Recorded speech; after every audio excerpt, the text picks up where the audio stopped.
Hi friends, ఈరోజు కరివేపాకు chicken ఫ్రైని తయారు చేద్దాం. ముందుగా స్టవ్ మీద ఒక పాన్ పెట్టుకొని కాస్త ఆయిల్ వేసుకొని ఒక 2 ఉల్లిపాయలను కట్ చేసి వేసుకోండి.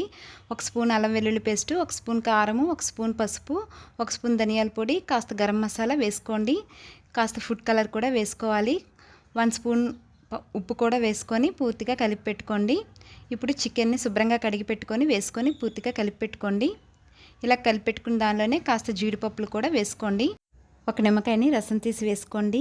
కాస్త లైట్గా వాటర్ వేసి పూర్తిగా కలిపి పెట్టుకొని మూత పెట్టుకొని ఉడికించుకోండి. ఈలోపు ఒక మిక్సీ జార్లోని కాస్త కరివేపాకు వేసుకొని లైట్గా వాటర్ వేసి దాన్ని మెత్తటి మిశ్రమంలో తయారు చేసి పక్కన పెట్టుకోండి. ఇప్పుడు చికెన్ అనేది ఉడికిపోయి ఉంటుంది. ఒకసారి పూర్తిగా కలిపి పెట్టుకొని ఇందాక గ్రైండ్ చేసి పెట్టుకున్న మిశ్రమాన్ని తీసి ఇందులో వేసుకోండి. ఒకసారి పూర్తిగా కలిపి పెట్టుకోండి. ఆ చికెన్కి ఆ కరివేపాకు అనేది బాగా పట్టాలి. మూత పెట్టి దగ్గర పడేంత వరకు ఉంచండి.